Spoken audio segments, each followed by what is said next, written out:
So, tonight's topic is living in alignment. If you're dissatisfied with where you are in life, it might be because of how you're engaging with life and what's driving your little and big decisions. Because it's the many small little decisions we make that both influence both our direction in life and our experience of it. That might sound really simple, but it's not. As the metaphor goes, if you're on a spaceship and you change the course of your direction by a couple of degrees, you're going to land on a different planet, right? My life took a really dramatic turn in 1994, around the time of the birth of my daughter. Prior to her birth, I would say that I was more living out a script that I thought was going to bring me happiness. I wasn't actually living my authentic story. I ended up marrying a person who fit into my family perfectly. My dad's a Presbyterian minister, and I married the son of a Presbyterian minister. Perfect fit. And I had started my counseling career. I wanted to help people. I didn't particularly think I needed help myself because my life was planned so well. And it was all going exactly as I planned it. I was more than a tiny bit puzzled about why I didn't feel happy in my very well-planned life. So right up until the birth of my daughter, the universe cooperated with my wonderful plans. I pushed for them, and they ended up happening. I also had a plan for how the birth of my daughter was going to go. I studied the books. I practiced the breathing. I was going to breathe my way through the contractions, visualizing them as waves, washing through me. I was going to do it naturally. And I did not get cooperation with that plan. Right from the very beginning, nothing happened the way it was supposed to. My contractions did not even behave the way the books say they're supposed to behave. Nothing happened the way it was supposed to. So I ended up going from this lovely, natural midwife experience to a hospital wired up to everything, full of everything, being pumped full of everything, but I was still really determined that I was going to do it the way I thought I should. And so every time the doctors and nurses would come in and check on me, and they'd ask, "How are you doing?" I'd say, "I'm fine. I'm good." 48 hours in, I was still saying this. And eventually, what ended up happening is my body literally gave up and shut down. My daughter got stuck in a very dangerous and precarious situation, too late to do a C-section, all kinds of crazy intervention happened. She got through, they whisked her off to neonatal intensive care, and I started to hemorrhage. And there was no blood matched and ready for me because I'd been there so long. People just forgot to do it. And that moment was the moment it actually took for me to let go of control. And I remember looking at my husband at the time and saying, "It's okay." And I did not mean it was going to be okay. But in that moment of letting go of control, all of a sudden, I felt connected to life. This beautiful, flawed, messy, unpredictable, unplannable life. And I felt really, really, really overwhelmed. It was a powerfully spiritual experience for me. And it totally shook the foundations of how I had been living. I became starkly aware that my time on this earth is short, and for the first time, started thinking about what really mattered to me, about what I actually wanted. And I'm not sure I could have articulated it this way at the time, but I gave myself permission to tear up the script and live out my authentic story instead.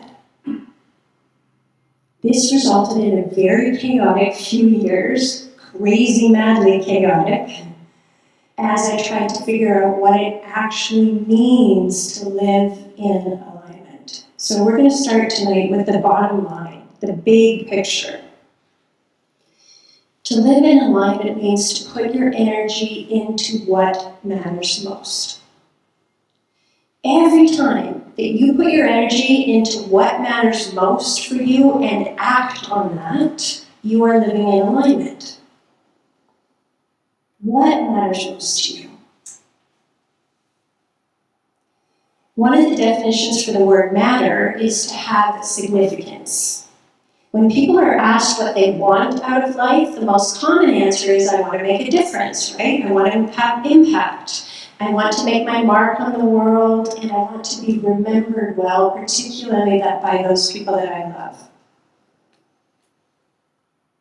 What do you actually want for this one precious life that you've been given? Identifying what matters most to you and choosing to act on that is going to feel risky, because when something or someone's important, we feel really vulnerable. We have to learn how to tolerate and work with that vulnerability, because that's what comes along with acting on what matters most.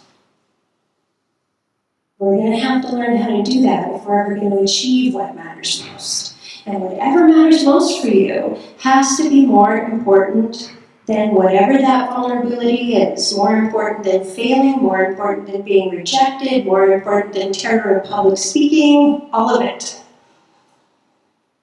The second definition for the word matter is the substance from which something is made, or its essential nature.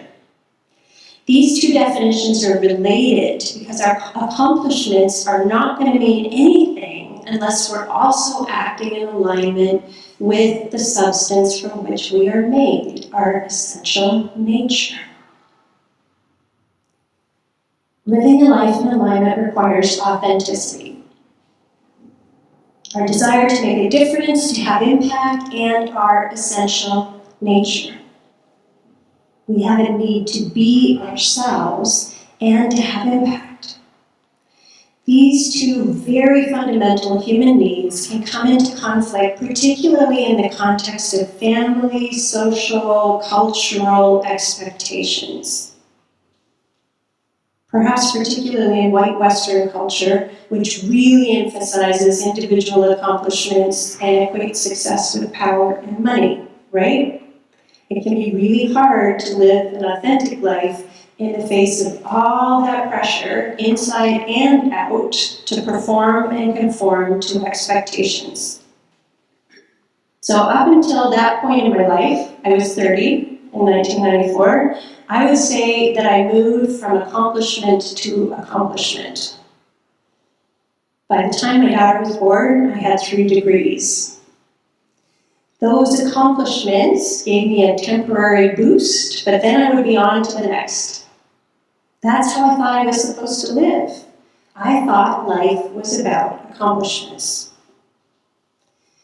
The gap between what's genuinely important to you and how you choose to live is really critical. So imagine that you're a radio station.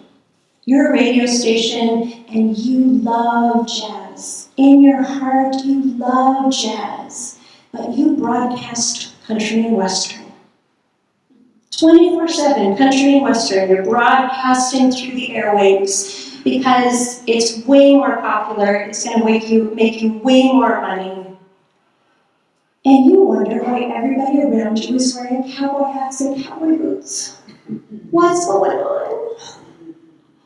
So to keep going with this metaphor, the only way to come into alignment is to actually broadcast jazz, regardless of whether your parents hate it, regardless of whether it's never going to make you a millionaire, regardless. Whatever happens from you bringing your real self into all areas of your life, communicating, extending yourself honestly and responsibly has got to be the right thing. I did not realize I was broadcasting country and western when I really loved jazz. So this brings us to a critical question. We talk a lot in psychology about authenticity and your authentic or core self, but what is that actually? We enter this world, all of us, with a unique core self, or if you like, a soul. This is kind of like a seed inside of us that has this potential, this impetus to become an oak tree or a maple tree or whatever it is. This is true for humans, actually neurologically. Right inside of our brains, this unique seed self is wired in. There's a whole series of subcortical and limbic brain connections that are cognitive and emotional. They give rise to identity, agency, meaning the feeling of control we have over our actions and their consequences, ownership of experience, behavioral coherence, which means our actions feel consistent with our identity and our sense of ourselves. So hopefully that's good news for those of you who are wondering about all this authenticity stuff, right? It's actually wired into you. It's in there. Many of us have lost sight of our authentic self for a really, really good reason. Connection is the medium in which we become ourselves. Connection is like water for that seed. It allows it to grow. And here's a beautiful quote up there by Thomas Transtromer. Two truths approach each other. One comes from inside, the other from outside, and where they meet, we have a chance to catch sight of ourselves. We need another person through which to know ourselves. We connect with our authentic selves when we see ourselves being seen, when we hear ourselves being heard, and when we feel ourselves being felt. We're reflected back in this fully embodied way, and when that happens, it feels good, and we become more and more and more of ourselves. This does not mean that caregivers have to be perfect. Mistakes are part of the process, as we're going to see. So, I describe feeling yourself being felt, hearing yourself being heard, seeing yourself being seen. It's a full embodied experience. It's not a cognitive experience, it's a sensory one. When we're children in particular, we're operating entirely through that sensory world, and particularly through emotion. Our intellect is the very last part of our brains to get wired up and come online. And when we're young, we also instinctively know that we're vulnerable and our survival depends on our connection to our caregivers. So we're going to dive just a little more deeply into how that works. We have 3 nervous system responses that have evolved to help us survive as individuals and as a species. And we're at our very best when we are connected and feel safe. Our ventral vagal system, which is the blue on the, what side is that? Thank you. I'm really bad with my left and right. Our ventral vagal system keeps us at an optimal arousal level, meaning we're alert, we're in touch with all of our emotions, and we think deeply and clearly. And we're engaged and connected to those around us. And this same system also allows us to rest and digest. The key here is that this system is entirely all about connection. When we feel connected, we are at our best at every single level. When we perceive danger, our sympathetic nervous system activates and all kinds of chemicals shoot into us. Heart rate increases, breathing is faster, all of this happens so that our muscles get the oxygen they need to either fight or run, right? Fight, flight, response. And we all know what that feels like. There's this jolt to our nervous system, our heart's beating faster, blood pressure increases, muscles tense up. You notice those kinds of things. You might not notice at the same time your sensitivity to pain decreases, and you lose your ability to think deeply and clearly because you become hyper alert and instead are making really, really quick judgments. And that's adaptive. The fight-flight response is meant to get you the crap away from danger, right? It's not adaptive when you're off on a hike and you see in your periphery some great big furry something. It is not adaptive in that moment to take out your magnifying glass and go investigate. It is adaptive to get the crap out of there. So, if it looks like the danger can't be escaped, we have a whole other system that kicks in. It's called our dorsal vagal nervous system.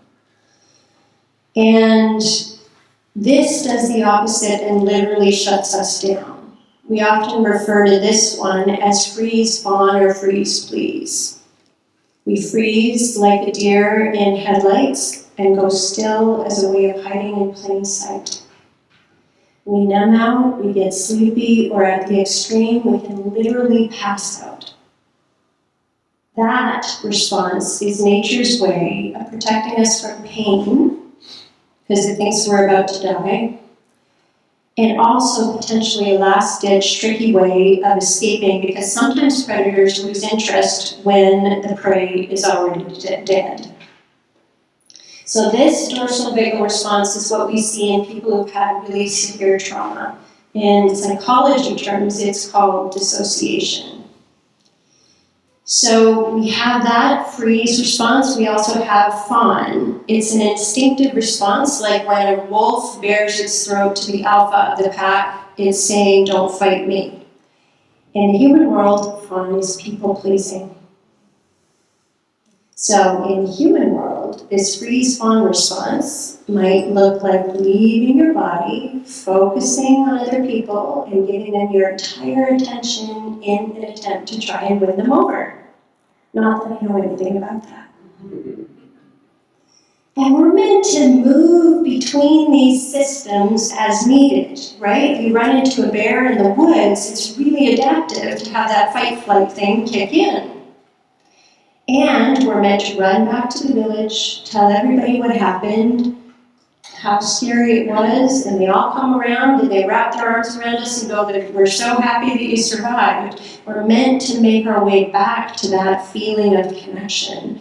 Problems happen when we're pulled into a survival response and we get stuck there.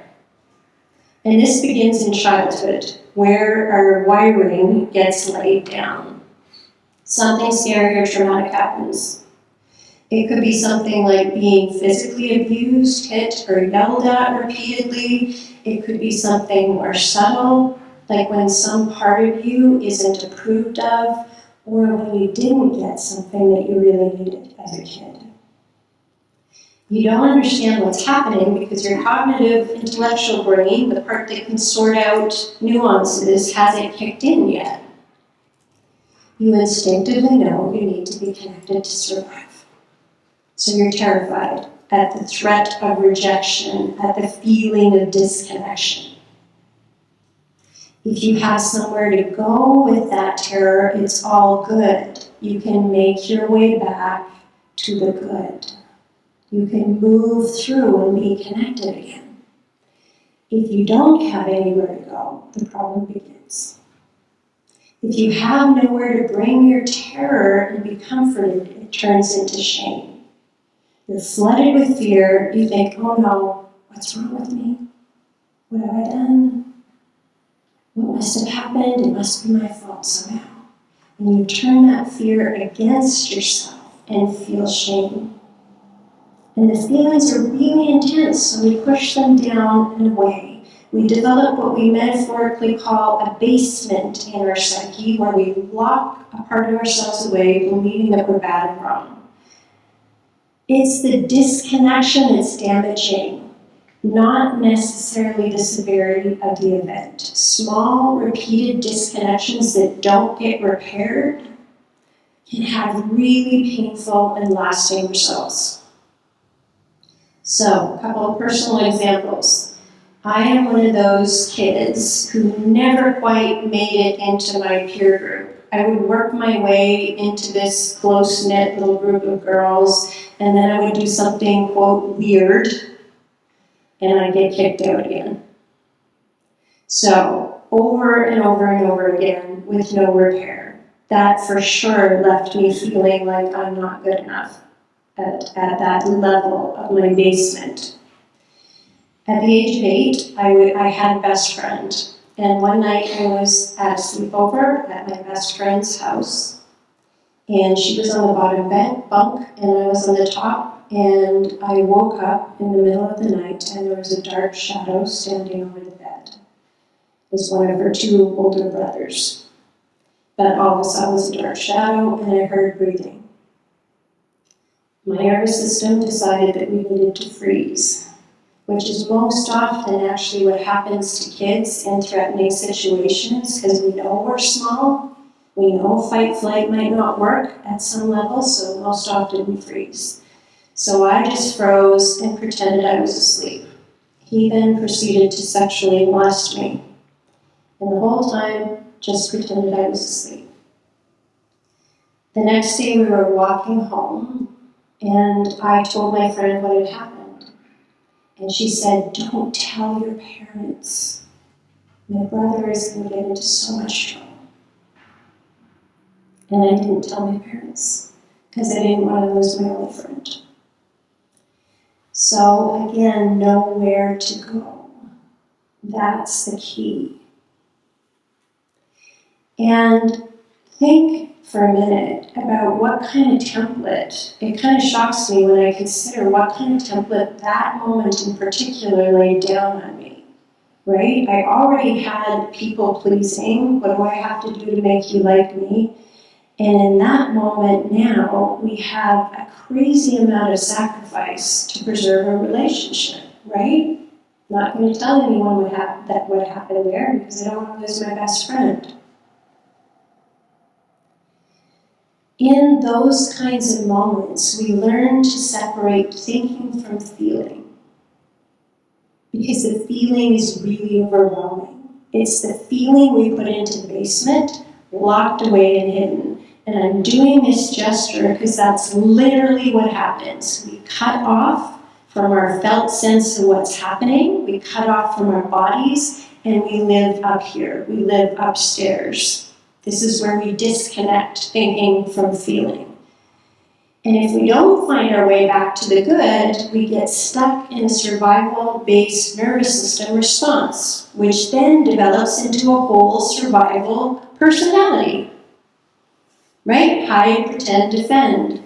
Freeze, please, fight, flight. We get very sophisticated about all that.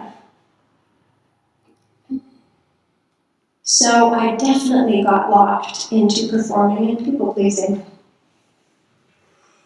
What we perceive and react to when we're stuck like that is not reality.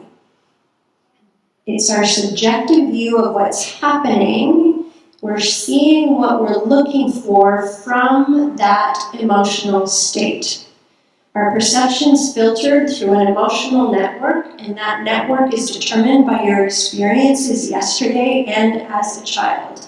If you are stuck in fight-flight sympathetic activation, you will see danger and react accordingly by defending or running. I'm guessing we have a few runners in the room. I know there's one over there. I'm married to one. If you're stuck in freeze, dorsal vagal, you will see reasons to be hopeless and give up. There's no point. There's never any point. If you're stuck in please, you'll live outside of your body, focused on what you need to be or do for other people. Stephen Porges, who is the author of polyvagal theory, which is what we're talking about here, calls this neuroception. If you want the fancy word to throw around tomorrow when explaining this to your friends, it's neuroception. It's detection without awareness, meaning your body's noticing things that your brain isn't actively aware of. So we have this kind of internal surveillance system that's searching for cues of safety or danger, searching inside the body, searching outside of the environment, and searching in the dynamics in between people, in relationship. And each one of these nervous system responses happens automatically without conscious choice. And it triggers important actions. It triggers fight, flight, freeze, freeze, in whatever form they now take in your adult world. In both fight, flight, and freeze, freeze, your brain is following your body. This is really important. Your brain is following your body, meaning the brain is justifying the response the body's already having. Oh, I feel anxious. There must be a reason for me to feel anxious. What's happening? Oh my goodness. Right? Your brain is justifying the response your body's already having. Also, these are really ancient systems that are not meant for the modern world. We developed these thousands and thousands of years ago. It isn't often appropriate to punch your boss in the nose, even though your nervous system is convinced that this needs to happen. Or play dead in the middle of an argument with your partner. I tried that. Didn't work. So, when your response is overly filtered through this past learning, when your brain is justifying the response your body's already having, there's a neuroceptive mismatch, meaning you're reacting to something out there that's not there. This could result in an inability to calm your defenses in a safe environment, leading to a habitual, anxious, hypervigilant, alarmed, or defended state. On the sympathetic end of the spectrum, or on the dorsal vagal end, it might mean that you're not able to activate your defenses when you actually need them. You might have an inadequate response, which could either be dulled, or you might end up taking a lot of risks in your life in order to try and feel alive. So how come we're talking about nervous system responses and talk about living in alignment?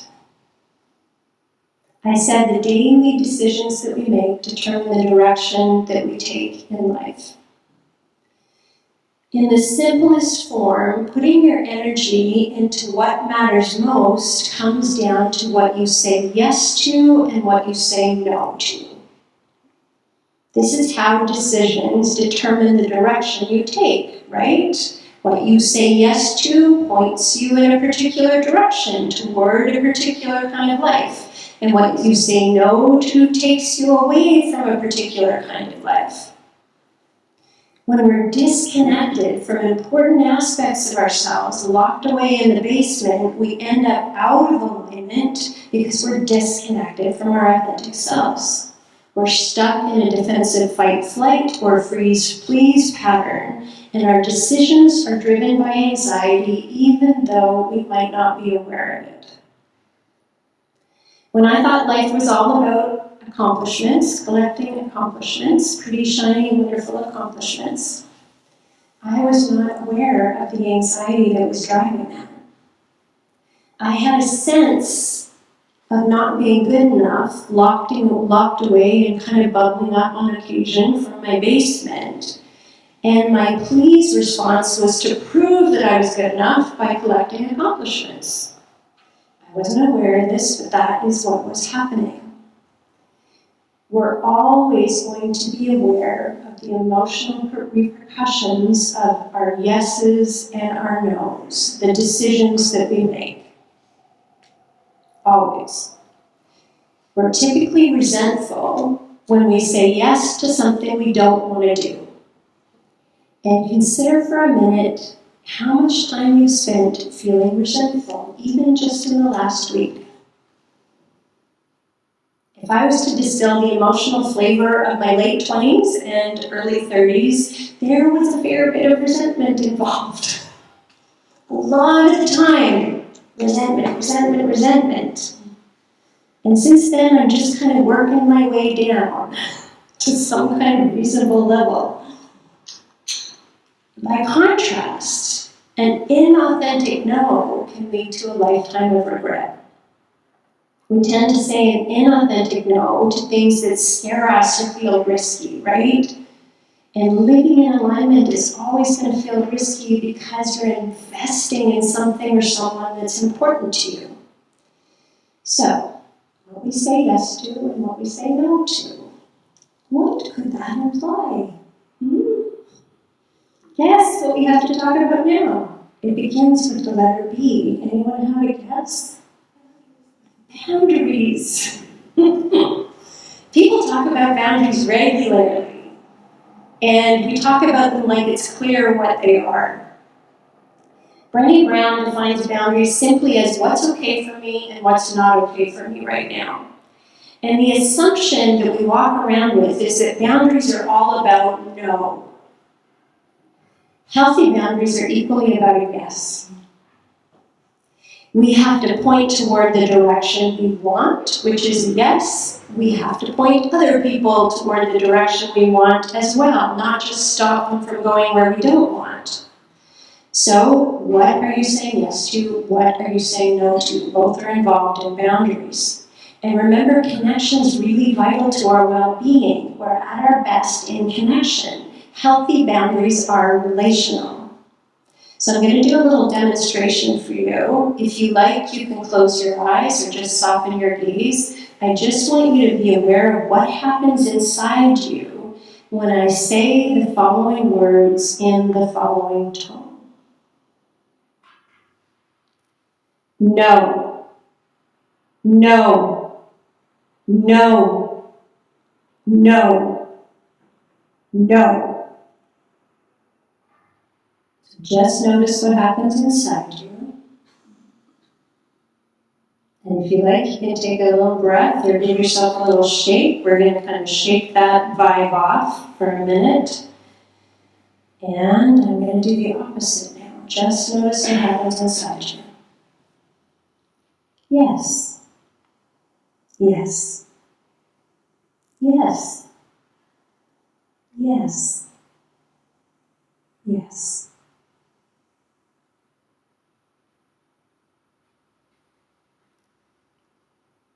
Anyone want to tell me what they noticed?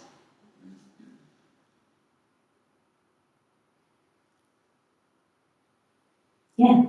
You know, made me mad. Yeah. Nothing mad to get mad about it. I found myself resentful and angry. Yes. And I know that I was giving it a tone, but that is a true fact. A no typically triggers a defendant nervous system response, right? It literally triggers that inside of us. That little yes and no thing is from Dan Siegel, who is wonderful. You should look him up.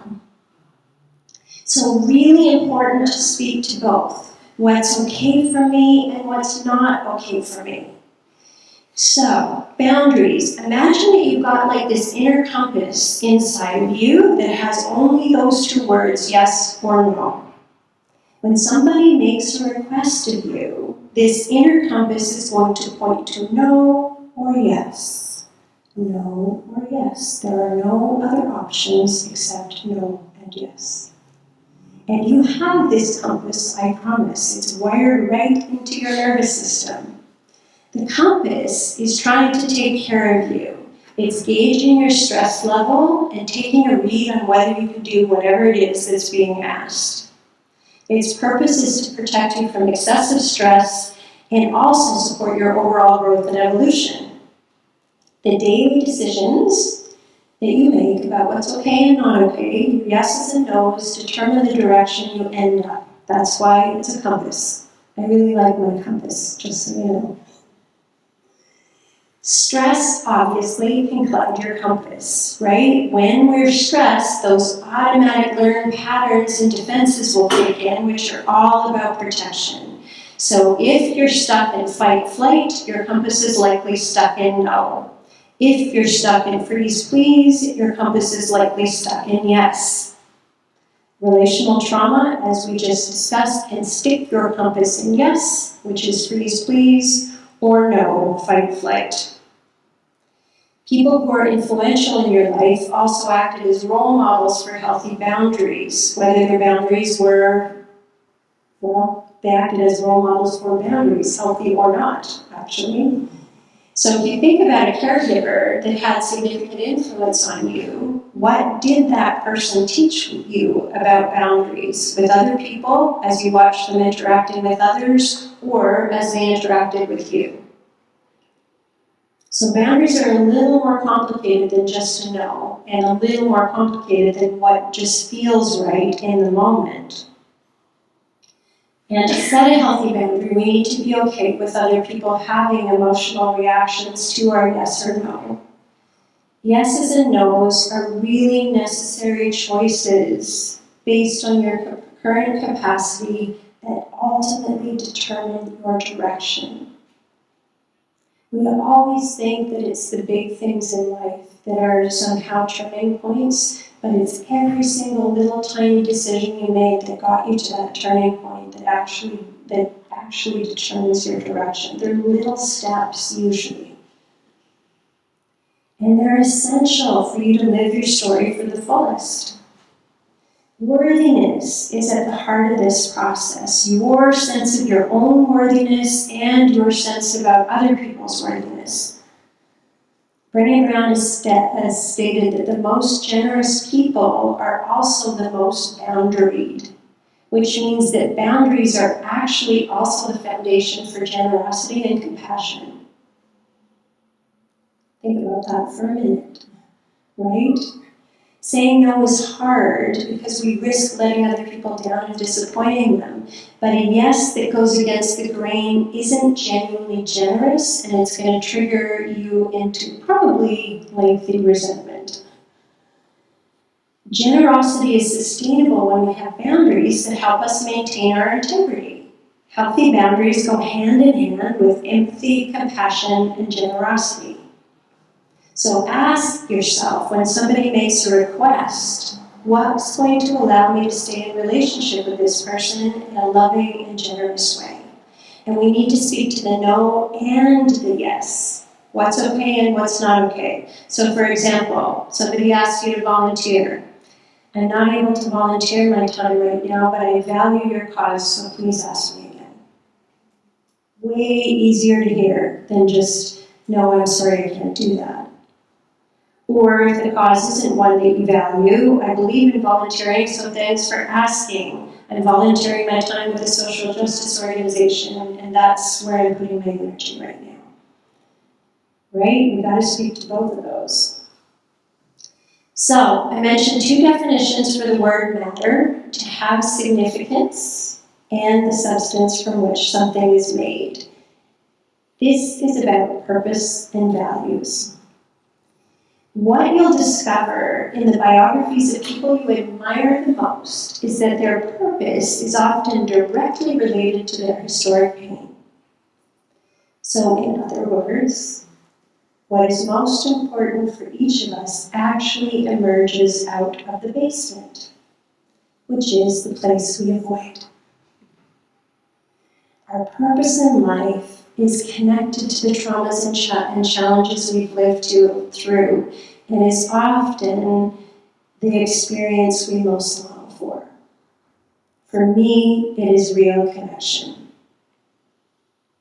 So, a little bribery for you: if you don't go down to the basement, you might not find your purpose. This purpose, however you articulate that for yourself, it becomes like a GPS, right? Guiding your boundaries, guiding your yes, guiding your no. When you have a choice to make and you know what matters to you most, the way to go becomes really clear and apparent. And the more you practice that, the more it's going to help you get bigger than your struggle, whatever it might be in the moment, because what matters most becomes more important than your emotional discomfort and your fear.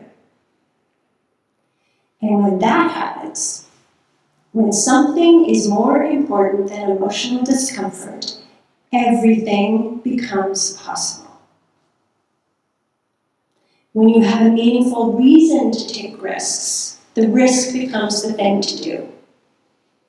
When my purpose is real connection, then I have to be brave enough to make connection more important than my fear of rejection, which is a real thing. and which I do pretty much every time I speak in public, FYI. Life will then organize itself around what matters most to you in every aspect, relationships, work, everywhere, because you have changed what you're broadcasting. If you love jazz, you are now broadcasting jazz, and you are more likely to run into people who are wearing berets.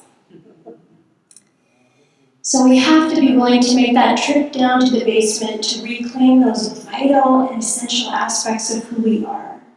What we've made up about ourselves down there isn't true. It is not true that I'm not good enough. It's not true that you are flawed, unlovable, not good enough, whatever it is you might be carrying deep inside. But we're never going to discover that without being brave enough to make contact with and reveal those fears and vulnerabilities. Therapists like me get a really bad rap because people think we're all about making you cry. And yes, we do make you cry. That's a true fact. But that's not the point, right? The point is to get to what's on the other side of that discomfort, to get to what's on the other side of that pain.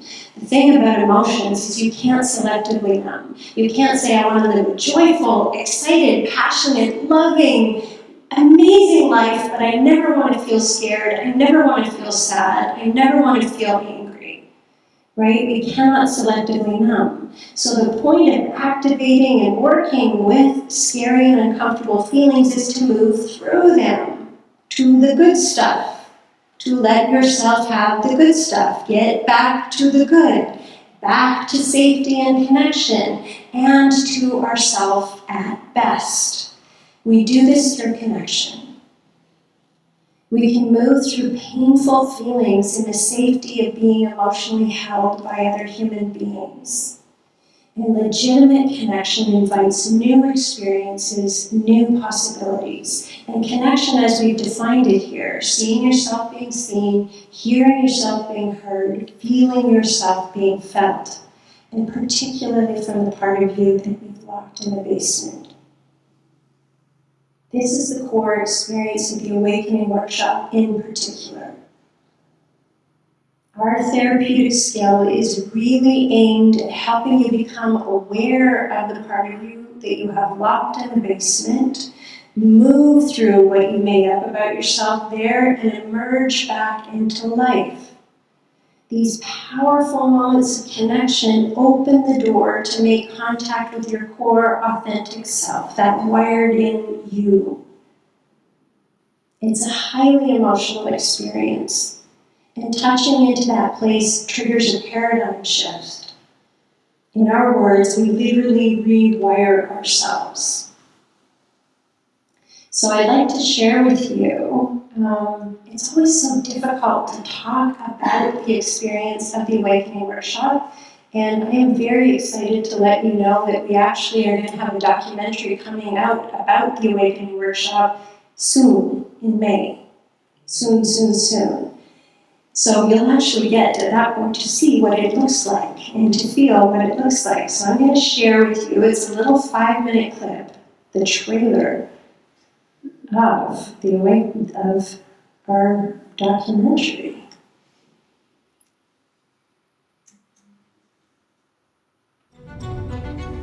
People think they're operating in isolation, or what they think has no impact. What they do, nobody's noticing, nobody cares, but we're connected all the time. We live in an extremely emotionally irresponsible world. If you unfriend somebody on Facebook, you think you're disconnecting, you're not. You're sending a very powerful message to them on a relationship level. We're just in one big network that we can't get outside of. It's not a question of whether we're connected, it's more what are we putting into those lines of connection that's alive all of the time. There isn't a second that doesn't count. My anger level with my wife and my daughter has risen, quick to fly off the handle when stupid little things happen. And this opportunity this weekend is to do more than exist. What if you could actually be excited about life? I'm failing them as a mother. Like, I hate the word crises, but I am there. Nobody's excited to go to their basements. This is what I don't want. The pain that I'm carrying has a history, and that it's mine, and nobody can do anything about it but me. There's something quite powerful going to take place here in this room, and many, many people that are going to benefit from your transparency and your courage and your openness. You wouldn't be here if you weren't asking for help. The only thing that's important here is actually that we're real.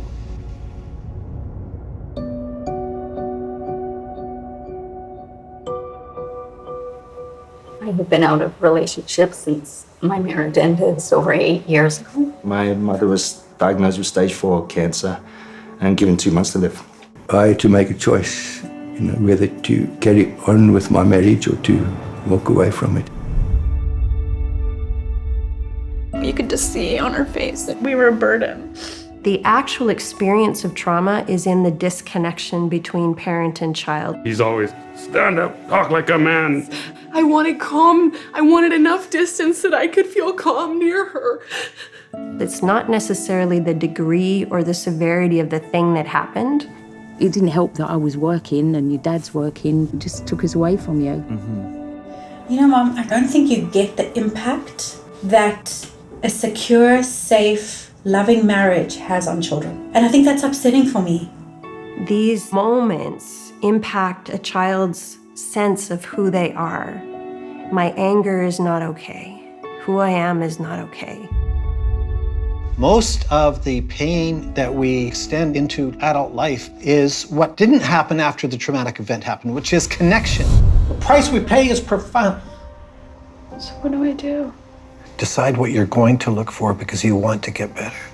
Evidence of your innocence rather than your guilt. That's how you change right there. This is the greatest gift you can give your children too, is mother forgiving herself. The way through is to be real, to be brave enough, to be vulnerable, to be authentic, to tell the truth. We think it takes 15 minutes to change the course of your life. What am I now going to look for? Neither one of you had ever learned how to actually be emotionally close, for good reason. All relationships come to a crossroads where somebody actually takes a risk. Didn't deserve. I felt like they were looking at me to fill something for them. I don't think we were aware that it was a marriage with a big gap in it. I lived in the space. Is that the guy that wants to live? It's the guy that wants to be loved. He doesn't want to be alone. This is a place you haven't been before. Your family's been waiting for this part of you too. And that was tough for you. Wish you could make up for lost time. He would say that he was sorry that he wasn't there for us. What have I made up about me? Am I going to spend the rest of my life running as if that is true and never check it out? Yeah, that I'm doing the best I can with what I've got. You don't have a model for motherhood for a really good reason. You are not flawed. You are not a mistake. You are not bad. You're none of those things. You have a function here, and it's to be all of who you are and only who you are. That's the very best thing you got to offer every situation, every relationship, every moment. Imagine if you knew that.